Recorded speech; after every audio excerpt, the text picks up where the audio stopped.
I'm Dane, and this is Dane Explains. Before the recent US presidential election, Pope Francis didn't endorse either candidate, which I suppose isn't a surprise.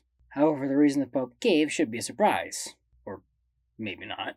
Paraphrasing here, he said he couldn't decide because one candidate was for immigrants, while the other candidate was for the unborn. This phrase should be very troubling for Christians, especially Catholics. Let me explain why.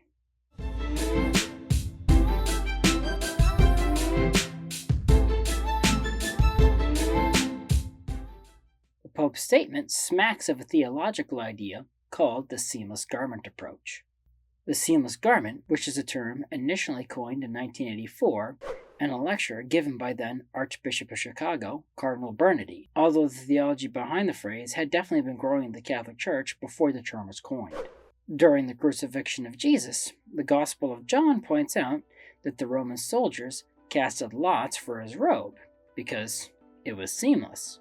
Someone, most likely Jesus' mother Mary, had some legendary tailoring skills, since even with today's technology, seamless garments are impossible to find.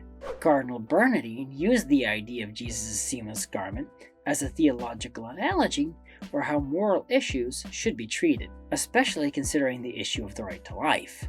He argued that any moral evil that deprives someone of life should be considered with any other moral evil which does the same thing, that, like Jesus' garment, can't be separated. It's ironic because the seamless garment, or people's perception of it anyway, has probably done more than any other idea to tear the church apart in the last 30 years. The idea is often called the seamless garment approach.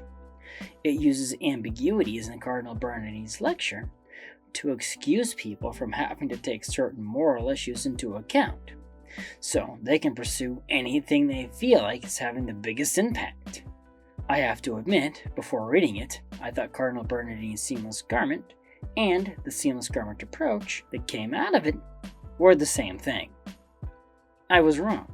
I'll link the transcript for Bernardine's lecture in the description for those interested in reading it. Bernardine's seamless garment, at least if you read it carefully, acknowledges the hierarchy of morality. The seamless garment approach is designed to ignore it. This was made possible in recent centuries because of malefactors working against the church that have used weaponized ambiguity to allow Catholic people and politicians to use theological innovations like the seamless garment approach to take a free pass to ignore the positions of their opponents. The seamless garment approach also hamstrings priests and bishops from making any reasonable statements against the stance of various Catholic politicians. Because, after all, the politicians are just pursuing the same goal of promoting the right to life, but in their own way. This is exactly what Pope Francis seems to be implying in his statement. Vote how you want because both candidates are morally equivalent. One supports this, but the other supports that. Unlike the way things are presented by the seamless garment approach, there is a moral hierarchy, and what order different moral issues come in should be considered.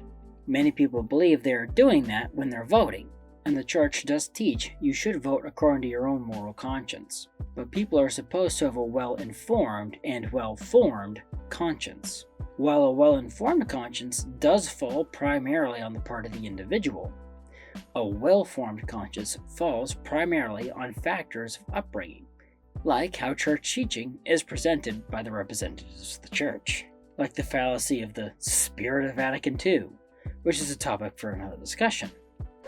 The actual reality of Bernardine's seamless garment versus the seamless garment approach can easily be determined by reading the document itself.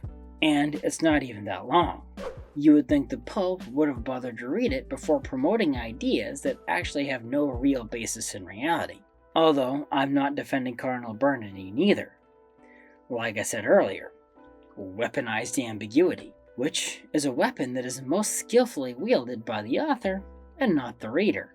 Although Protestantism did a pretty good job just mostly reading, but it did take 1500 years and new creative translations.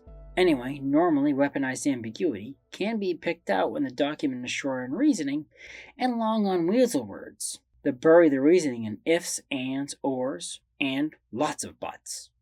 An ambiguous document wouldn't be ambiguous without those buts.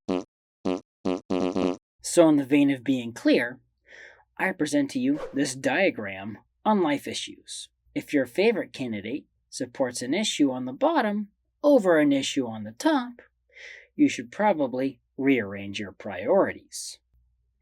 Even Cardinal Bernardine's seamless garment agrees with that. Thank you for watching. If you like this video, and other topics ranging from theology to science, please press the like button. Subscribe to my channel and ding the bell to get notified when I post new videos. Also, please support me on Patreon to get extra content and special perks. Link in the description. The more people support me, the more time I can dedicate to making videos like this one. So, until next time, have a great week.